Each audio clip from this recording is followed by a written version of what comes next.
Sweet. What is going on, guys? Welcome to another edition of the Narrative Chase channel. I'm your boy, Narrative Chase, and in this video, we're doing another streamlined podcast. This episode 109, we're going to be talking about some really interesting topics that have come across the news. Some have been in development for a while others are pretty new. So, having said that, guys, be sure to hit that like, share, subscribe, and that notification button to get the best of what we got going on in this channel. And definitely hit that like and that notification button. It does a fantastic job of combating the YouTube algorithm, who is pretty much the White Walkers of the real world, at least on YouTube. But but having said that, we are going to get into this episode. We got a lot of interesting topics to talk about. We're going to be talking about four, like our standard thing. We're talking about the Gladiator sequel. We're talking about James Gunn being the director of Superman Legacy. We're talking about WB confirming more Harry Potter movies, and we're going to be talking about the Beetlejuice 2. So let's go ahead and jump into this bad boy.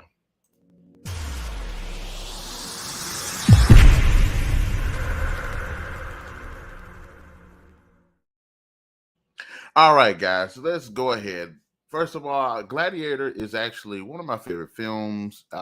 It was pretty big back in the day. Came out in 2000, featured Russell Crowe, and actually is the film that actually pretty much made Russell Crowe a A-list actor. Man, definitely had a really good presence in the film, and the film was all around good for a lot of reasons. A good story, great acting, really good action, a pretty interesting take on the Roman empire in that setting. It was actually really good film, and they have been in talks for Gladiator 2 for quite some time. I remember when I was younger, and they were talking about how successful the film was, and they wanted to do a two. And as with so many of these really good films, they do enter this thing called development hell, where pretty much it's a good idea been thrown out there, but nobody wants to back it. And those who end up backing it end up pulling out, and rights become an issue. Studios, actors lose their commitments. It's just a lot of stuff that happens. And they finally been able to, looks like, actually get it grounded. And they're going to have a part that have the sequel to Gladiator that's going to be out.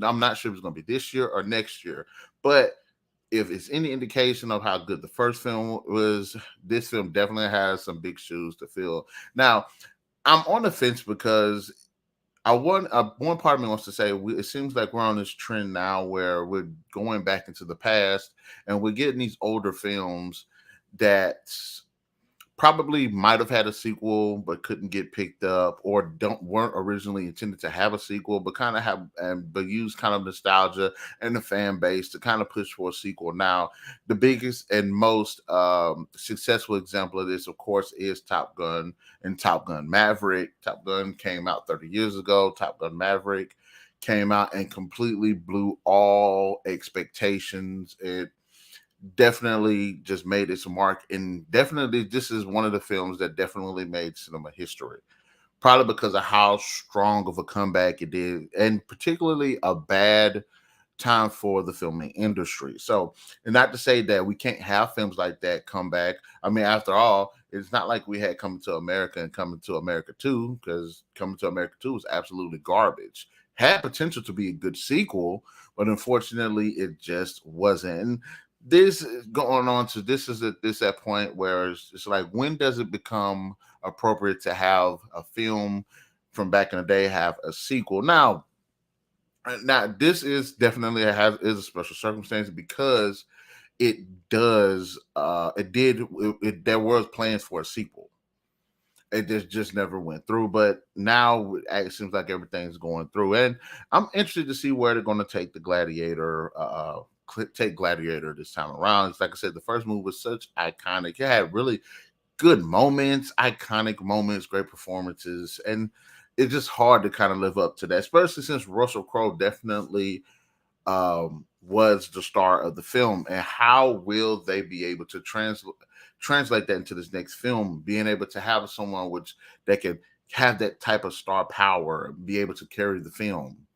So let's go ahead and just talk about who they're going to have in terms of casting. Now, there has been some casting that's been thrown out there. Probably should go. Let's see. Let's see. Denzel Washington has been said to been cast for this film, and I'm interested to see what Denzel is going to be because Denzel tends to be a very choosy actor about the roles, and I know that he does not like to have to play in sequels.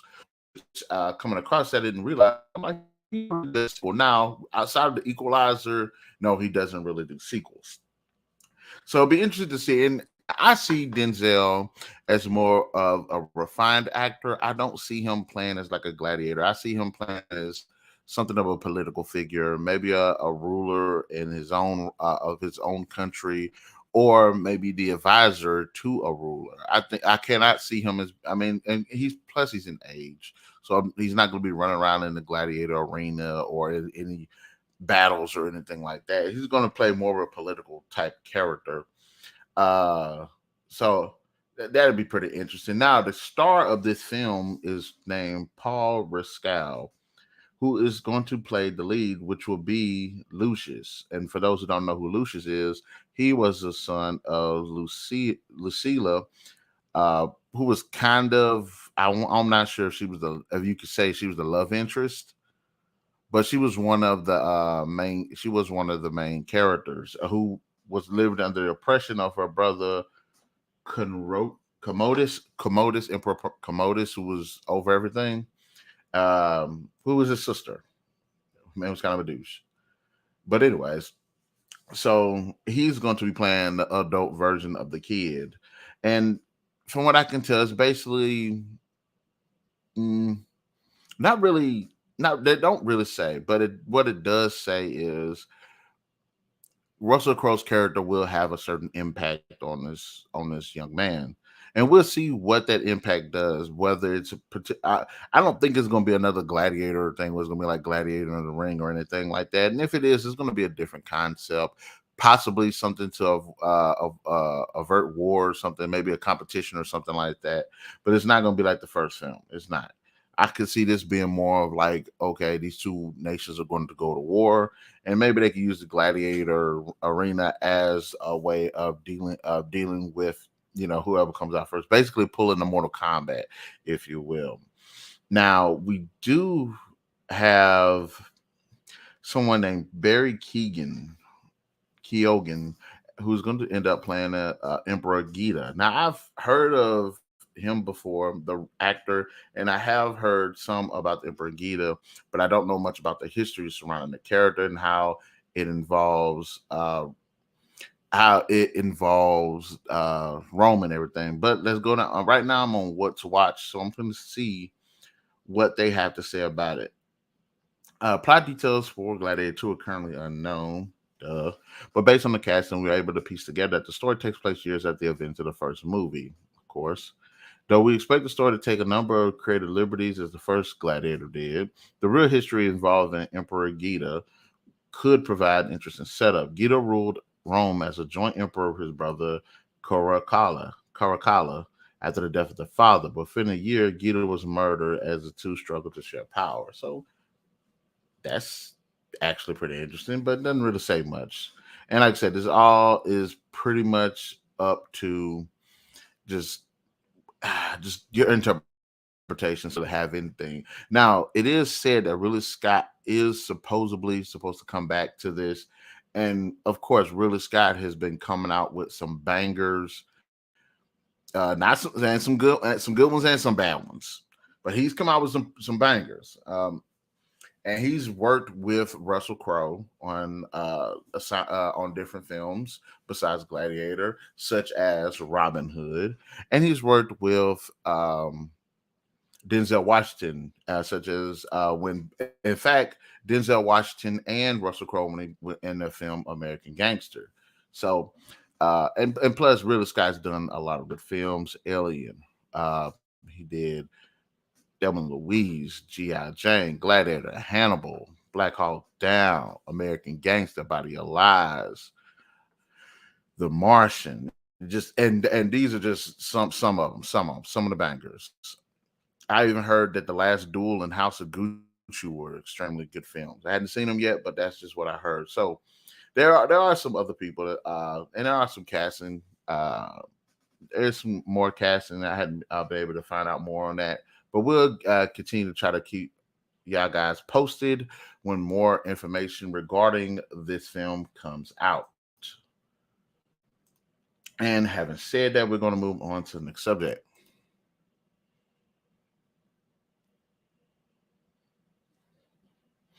All right, now we all know this was going to freaking happen. James Gunn has become the head of the DCEU, much as Kevin Feige is the head of Marvel, much as Catherine Kennedy is the head of Star Wars.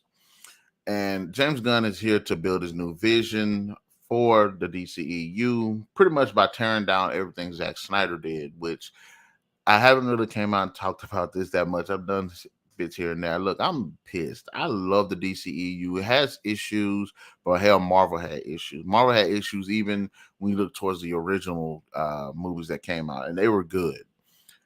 But I saw a lot of potential for what they had going on in the DCEU. I like the casting, I like the tone, I like the stories that they had. I genuinely liked it for a lot of really good reasons, especially the cast. The cast was perfect in my almost perfect. And just even the way that, and even when the Justice League came out and it said that we weren't going to get the correct Justice League, then boycotted, and then Zack Snyder's Justice League came out completely killed, with just awesome film, and then it opened up potential for the sequel, which everybody wants to see. Dark Side. Everybody wants to see the battle between Earth and Apocalypse. That was the direction that the films were going. Everybody wanted to see that. And unfortunately, because of a lot of bad decisions that Warner Brother has done some of the absolute worst decisions. I want to talk to the person that's making all these bad decisions, because they might be thinking they shaking things up, but they ain't shaking things up the right way. They have messed up DC Comics. They have done bad with the shows. They've done bad with the movie. They have done everything in their power to basically destroy DC Comics. But okay, it is what it is.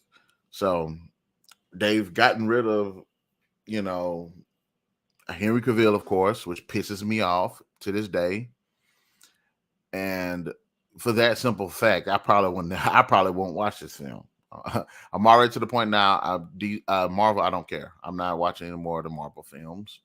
And outside of the Flash, Shazam, and Aquaman, I probably won't watch any more of the DCEU films, and I'm only watching them just to complete the DCEU that already been established. So James Gunn has come out, and there's been a lot of back and forth between Warner Brothers and Hollywood going at Henry Cavill, which is absolutely just messed up. Leave this man alone. Y'all mad because this man actually like the fans. The fans actually like him, and yet why y'all keep constantly doing dumb stuff, making bad decisions. Now, James Gunn isn't a stranger to comic book movies. In fact, the man has done a lot of movies outside of comic book movies, which are fairly decent. One that comes to mind is Slither, which was a decent film. He also had involvement with Brightburn, I believe, and I actually like that film. But when we talk about James Gunn, we more talk about what he did for Marvel, such as Guardians of the Galaxy Volume 1, Guardians of the Galaxy Volume 2, Guardians of the Galaxy Holiday Special. He also did have his contribution to the DCEU, which was The Suicide Squad, which was a really good film. And of course, he directed a couple episodes of Peacemaker, which a lot of people said was actually a really good series. So this man is familiar with Marvel. He's familiar with DC. He's familiar with superheroes. He's familiar with being able to juggle a large cast of characters and make them relevant, make the film good and poignant, and including all kinds of nuances and in terms of character development, storytelling, and things like that. Now, that alone does get me some hope for his vision for the DCEU. But ultimately, just just for the decision that I, as a consumer, have had heavy investment in it and heavy investment in the actors and the characters, and for it to be just shoved to the side, I it just that's what's the biggest thing, and a lot of fans are like that, especially now with what they got going on with the DCEU, and plus the new roster of films and TV shows that they have for the most part look like garbage. The Amanda Waller one I think can be interesting. The most prominent one, of course, will be the Green Lantern show. I think that one's actually the one that's going to be a banger if it's done correctly. And like I said, I'm watching The Flash. I heard bad things about Aquaman, but if I had a chance, I'd watch that too. And I am going to watch Shazam despite the negative reviews that I have heard on it. But we all know that James Gunn was going to direct Superman Legacy. He had talked about, he had interested in it at one point that he had written something on it. Then he came back and said that he wasn't going to do it, but now that he's saying he is going to do it. And me, I'm just like, it is what it is. Now, if you can turn this around and make Superman Legacy a good film, okay, fine. I'll give it to you. I'll step back and say, hey, I was wrong. But honestly, I do not believe that they're going to be able to come back from this. I don't care about Superman Legacy. Most people don't care about Superman Legacy. Uh, and I'm not sure where they're going to go from here when it comes to that. Now, not to say that James Gunn is a bad director, because he isn't. And I think he could, I think he should step away from the director a bit. I think what it should be is I mean, I'm not saying that he can't direct something, but then for as much crap as everyone's talking about Zack Snyder's vision for the DCEU, then James Gunn would pretty much be doing the exact same thing. And one of the things that made Marvel kind of successful is the fact that they did have different directors. They had talented directors, but not everybody, not all of it was under one person. Now, I did have some picks for some directors that could potentially do a good job with the Superman legacy film. Pete Travis, and the ones that I did pick were people that did do pretty successful comic book films, not in terms of money, but actually just in terms of people liking them. Pete Travis, who directed the Dread 3D film, which was an absolute masterpiece, great film, one of the best comic book movies out there. James Teague, I'm not sure. He directed V for Vendetta, which was actually a good film. Now, mind you, these two films are dark superhero comic book films. And I'm not saying Superman Legacy has to be dark, but I'm just saying it's that they're good. They're good films, good comic book film, good comic book adaptations. Yeah, John Favreau, who, like James Gunn, has done Marvel. I wouldn't mind seeing John Favreau do DC. And I'm going basically off Iron Man because of how well the first Iron Man film was, how he was able to portray such a unique character and make him stand out and and humanize him, and also make him exceptional. It'd be nice to see that translate into like a Superman, seeing how he knows he's exceptional, but has to balance that exception, being exceptional and being normal. That will actually work. And of course, I'm going to say Christopher Nolan.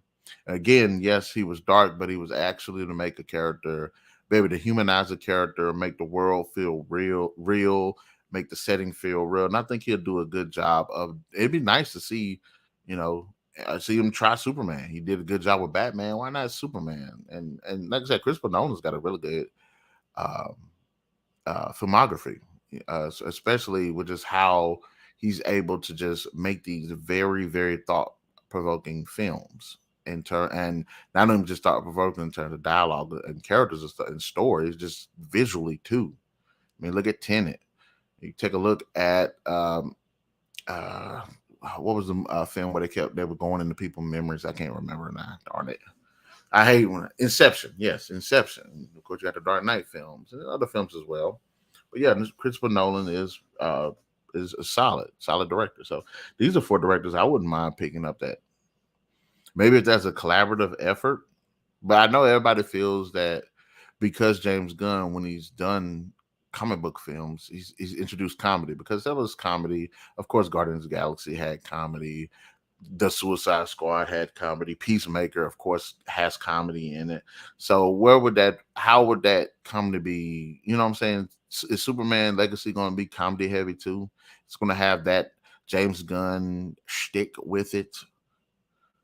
I don't know. I don't know. I think James Gunn should oversee it since they've already established him to do it. But I think he should step away from directing, especially the Superman film. But if he can prove me wrong, okay, fine. It is what it is. So, having said that, let's go ahead and take a quick break, and we'll definitely come back and finish up. See you in a few.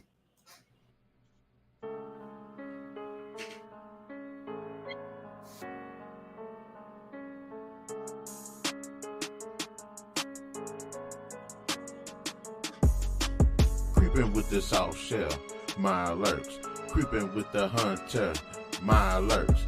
Creeping with the razor claw, my alerts. Get in deep with the my alerts. Creeping with the soft shell, my alerts. Creeping with the hunter, my alerts. Creeping with the razor claw, my alerts. Get in deep with the my alerts. Get in deep with the my alerts. For any who enter our turf, the blood surf, no search. Clamp of the claws, the blood spurts. When we lurks, burst from the dirt, we shock nerves. Bullets bounce off my shell, I give them hell. Wander through the marsh, dead men tell, no tales. Visit Far Harbor, ship set, no sails. Hands flare, get to rep the alert, cartel. We breathe underwater and burrow under the ground. These rads not a problem, tainted 47 meters down. Come around our habitat, no one's gonna challenge that. Flooded facility, we inhabit that. In this water's waist deep, your sheep to the slaughter. Gonna choke you to sleep while you're waiting in the water. Before you drown, my claws will rip your heart out. The sides of my shell say I got that hard cloud. Unclays that blood rage, red eyes with carapace. Outrage, blood safe disappear without a trace. Just proficient on the land when I tend to catch things. Cut you into pieces and feed you to the hatchlings. Creeping with the soft shell, my alerts. Creeping with the hunter, my alerts. Creeping with the razor claw, my alerts. Get in deep with the my alerts. Creeping with the soft shell, my alerts. Creeping with the hunter, my alerts. Creeping with the razor claw, my alerts. Get in deep with the my alerts. Get in deep with the my alert queen, crustacean leader of the lurk regime, fleecing the fatigues. I got my own legion, getting mischievous. I'll send the Marines in. Lady of the lake, creature from the Black Lagoon, from the murky waters, teacher from the trap platoon. Got the killer instinct to murder rap you. Vice grip, close trap you, no hand still clap you. Got the kill class to thrill y'all before I kill y'all. Send ripples to the surface, aqua boy skill raw. But it ain't a thing to me, I stay my lurking. Ain't a my lurking without a my lurk queen.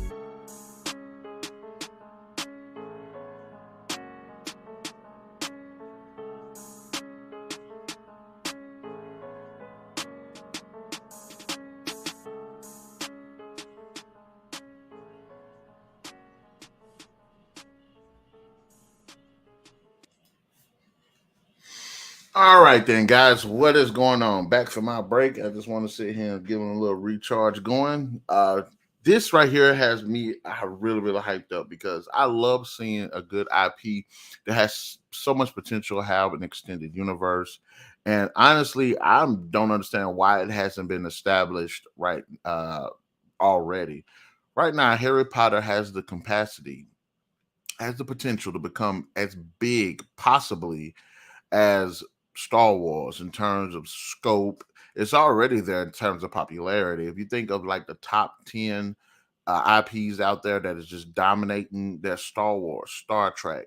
Harry Potter definitely makes that list, especially since there's books, films, there's games, theme parks, so Harry Potter is definitely has exploded over the last 20 years, and I'm glad for it. It definitely deserves it. And I've always wondered, Harry Potter has that umph, has that potential to have an extended universe outside of the main stories. Of course, you have the films that explore the stories of Harry Potter himself, and then you have the prequel films. Um, I can't even, dang man, what's it called? What they call it? Fantastic Beast. The Fantastic Beast films were actually like a prequel that do lead to the Harry Potter, but not as a direct prequel, but just in a historical sense. But why don't we have more stories being told from the Harry Potter universe concerning some of the other characters? The one teacher that become a werewolf, how did he become a werewolf, and how has he dealt with that? Maybe talking about Ron Weasley's family. Of course, people are interested to see a story about Harry's parents, how they got together, Snape's involvement, and all of that. That would be interesting. Possibly the fall of Tom Riddle to Voldemort, as well as side stories considering all this. The Wizarding world expands the globe, so you can go to different cultures, have see, at least in Fantastic Beasts, they do touch on, you know, magic in the United States, how magic is ruled in the United States during that time period, which I think was the 1950s, or maybe in the 40s or something like that. But then the Harry Potter, which is I believe in England. So Harry Potter does have the potential to have an extensive universe, have potentially more movies and stuff like that. Introduce just different characters that maybe could be told in passing in the books and the movies, that people that might even potentially have the Order of the Phoenix, how that got started, more about the Death Eaters and stuff like that, the war with trolls and things. It'd be such a interesting such a good step to actually delve more into that. And I wonder, is Harry Potter popular because it lacks that, or because it has the potential to have that? Because Star Wars, what makes Star Wars such a great franchise is because even outside of the main films, the lore, the characters, the setting are just so good. I love Darth Maul Shadowhunter. I love Death Troopers. I love The Approaching Storm. I love Vector Prime. They're just some of my favorite Star Wars books. And it's much more than that. But does Harry Potter have that same potential? I think it does. And now that WB has confirmed that they are going to go forward and make more moves of Harry Potter. Now, what gets me is the question is, these movies, are they going to be sequels? Are they going to be standalones? Are they going to be canon? Are, and already I can see that them trying to reboot it, and I do not want them to reboot the series. The films are good as they are. Now, if they are going to reboot the films, don't reboot it as a movie. Excuse me. I would like for them to go ahead and reboot this as a series. And I've said it before on other videos. They're going to reboot Harry Potter, make it a series, because each series, they have the potential to have one book a series and flesh those books out. And all of the stuff that the movies didn't get to, all the stuff the books teased, can be thoroughly fleshed out. I think it'd be a good idea for them to make more Harry Potter movies. Now, I do realize that the Fantastic Beasts franchise hasn't been particularly successful. Now, to some extent, they have. The first film, decent. I didn't really like it like that, but it was decent. The second film, I love it. I like the movie. The third film, I heard was bad, and I think that they actually are not going to make another film because the movie was didn't do so well. Which I wish they would go ahead and make a fourth film. Just make it good. Just the things that made the third film bad, make the fourth film good. That's all I'm asking. But I think that WB, well, but I see the potential. I do see the potential, and I think Harry Potter can go there. But I'm scared because who's running it? WB, it ain't the best. Do not make the best decisions.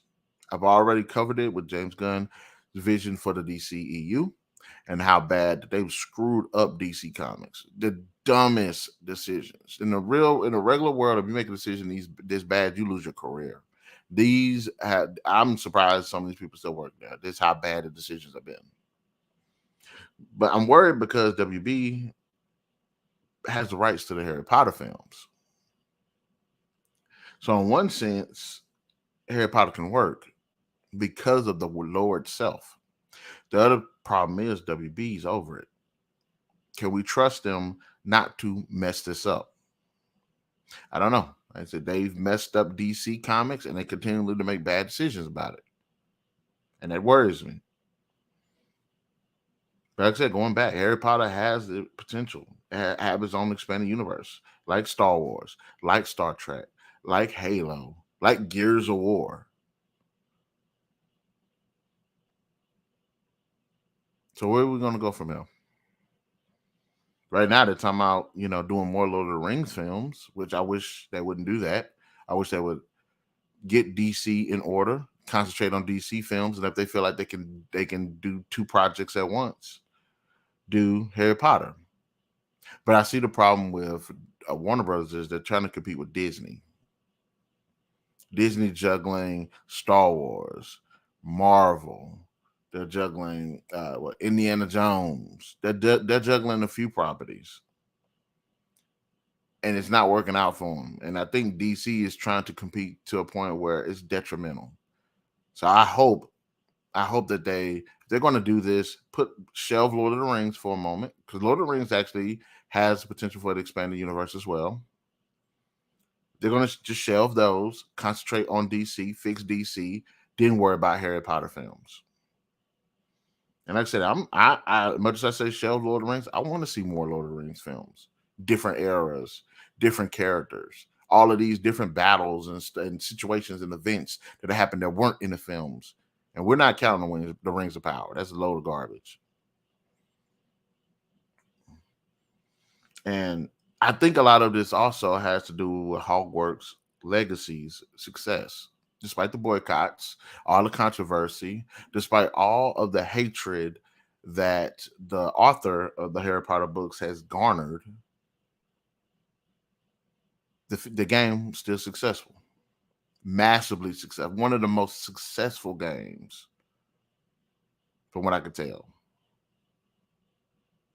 And that just shows how strong the Harry Potter brand is.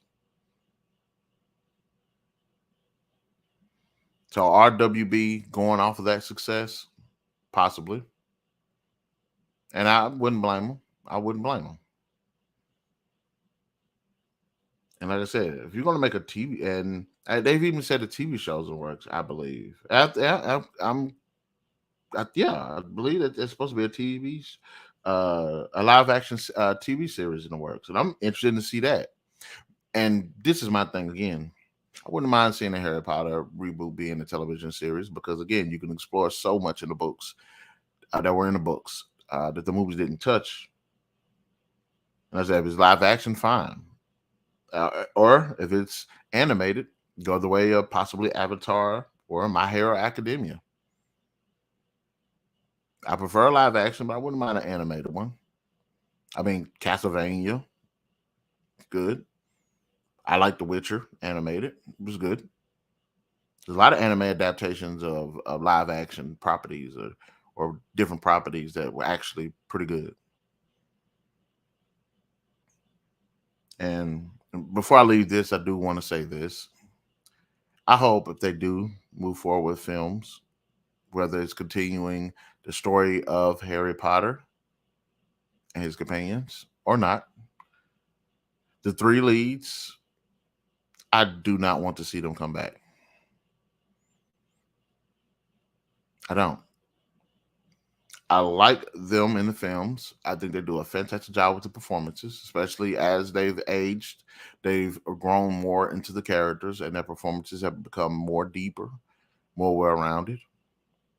And they just definitely did their thing.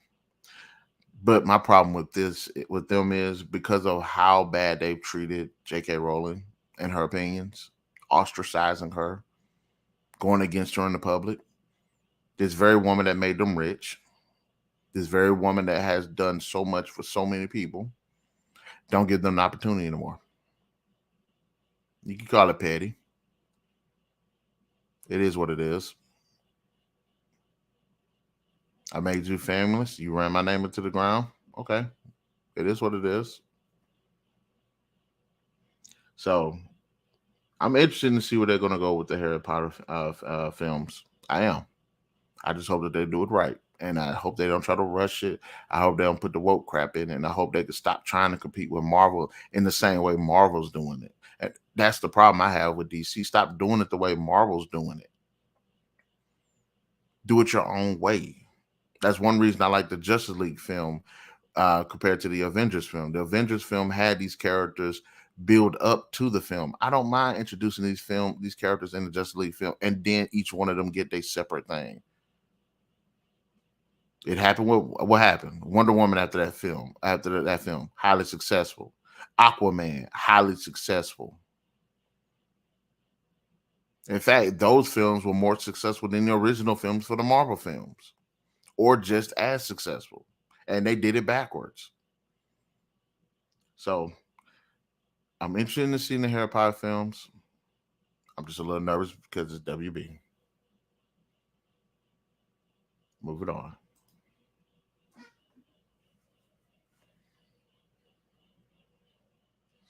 Now, on our final subject,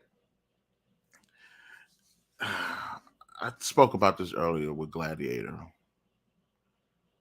And I'm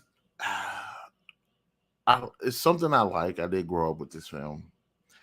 I don't see this having a sequel, and that's Beetlejuice. I look. I like Michael Keaton. I like the film. I thought the film was good for what it was.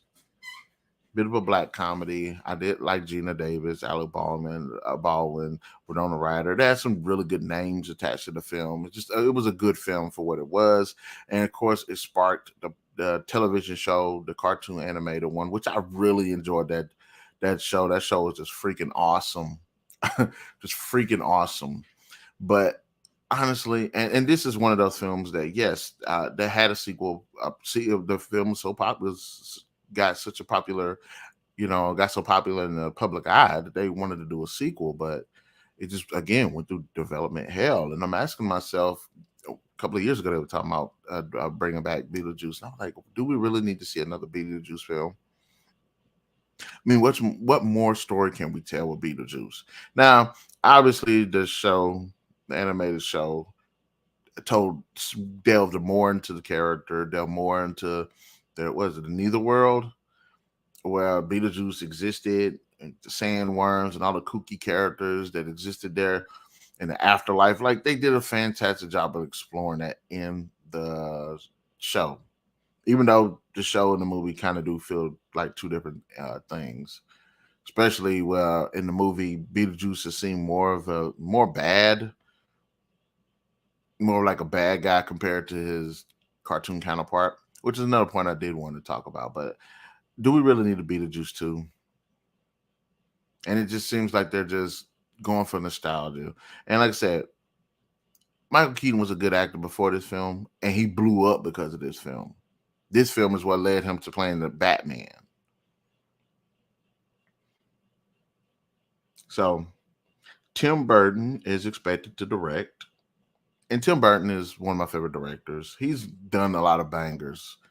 Some of the most iconic films out there this man has did. Corpse Bride was really good. I really enjoyed Edward Scissorhands. It's Scissorhands.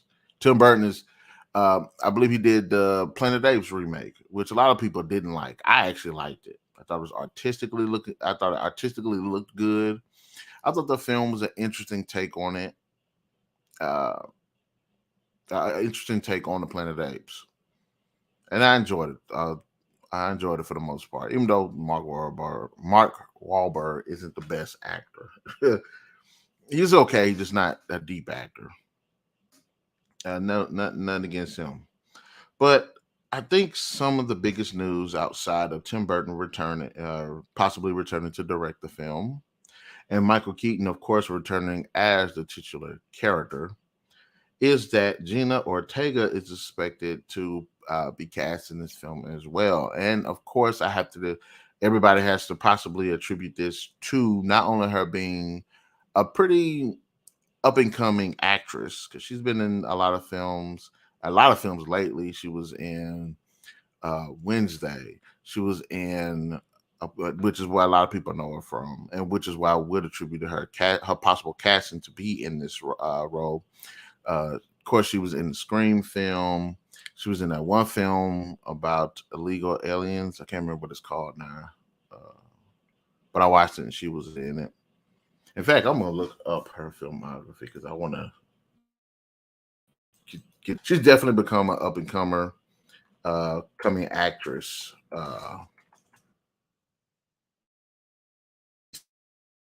Well, she's to be like, what's that? They Armis, the chick was in No Time to Die. Now I see her in all these movies and stuff.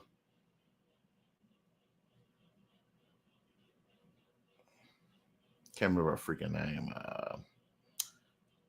Yeah, okay. So I saw her in Scream. No, no, no. The first movie I saw her in was The Babysitter Killer Queen. The first movie was better. Although that movie was fun too. Then I ended up seeing her in Scream. Then I seen her in American Carnage.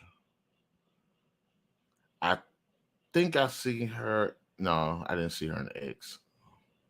Of course, she's in the new Scream film, and she's in there. She's got four more films. She's been in a crap ton. Of course, she voiced one of the characters in Jurassic World Camp Cretaceous, which actually was a pretty good series. Um, she, of course, played Wednesday, which everybody liked. So she's been in some things. She still got some things lined up. But I think because of how well she played Wednesday Adams, she of course is getting. Now she's played other things, but that's where everybody knows her for pretty much. Now, I did want to ask a couple of questions here. Will this film, if this is going to be a sequel to the original Beetlejuice film, is this film going to is it going to follow the same tone as the first film? Because in the first film, I'm interested to how they're going to play this because in the first film he was kind of a bad guy, and in the cartoon he's kind of a good guy. And I'm wondering, are they going to be able to? Are they going to try to combine that to? Is he going to be a bad guy in this film? Like, say he tried to get to run Lydia when she was a kid and it didn't work, so now he's going to try to get to Lydia's kid, or is are Lydia and Beetlejuice actually at this point where they're cool and Lydia's kid ends up becoming friends with them, or is it possibly going to be he's going to try to use Lydia's kid to escape the afterlife or whatever it was. I know it was he couldn't leave. He was stuck there for some reason. I can't remember why. He was bound there, and he was trying to marry Lydia so he can escape.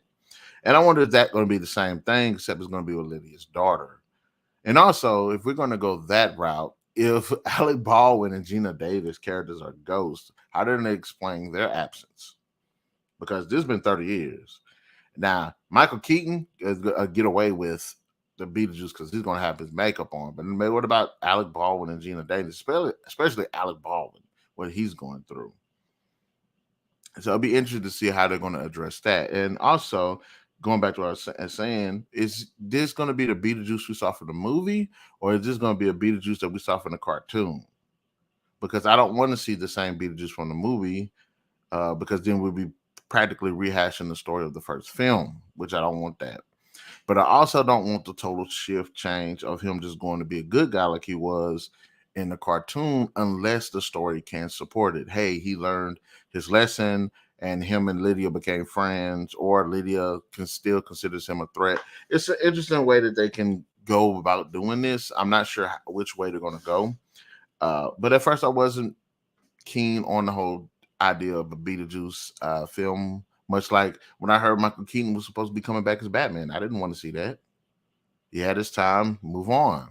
But the way the Flash trailer actually made it look, I was like, okay, maybe they got me. Maybe they got me to want to see it, which I am going to go see the Flash movie. Sorry, I am. But anyways, those are just my thoughts on Beetlejuice 2. I'm interested to see how they're going to. some of the characters are supposed to be coming back, of course. We're known the Rider's supposed to be coming back. Supposedly, the mom is supposed to be coming back as well.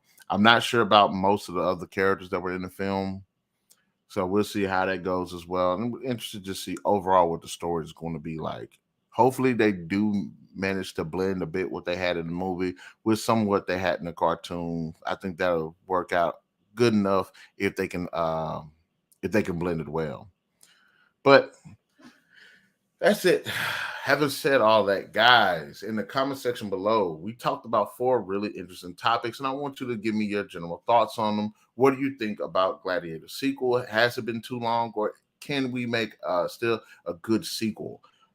As well as James Gunn, what do you think of him over the DC EU, as well as him directing Superman Legacy? Also, these retards at WB, do you think they're competent enough to actually make good Harry Potter films, whether they be sequels, prequels, or standalones? And of course, Beetlejuice 2. What do you think of the casting? Who would you like to see be cast into the film? Who would you like to see as a character be brought into the film? And who would you like to see as an original cast be returned to the film? Be sure to hit that like, share, subscribe, and that notification button to get the best of what we got going on this channel. And we'll definitely catch you guys later.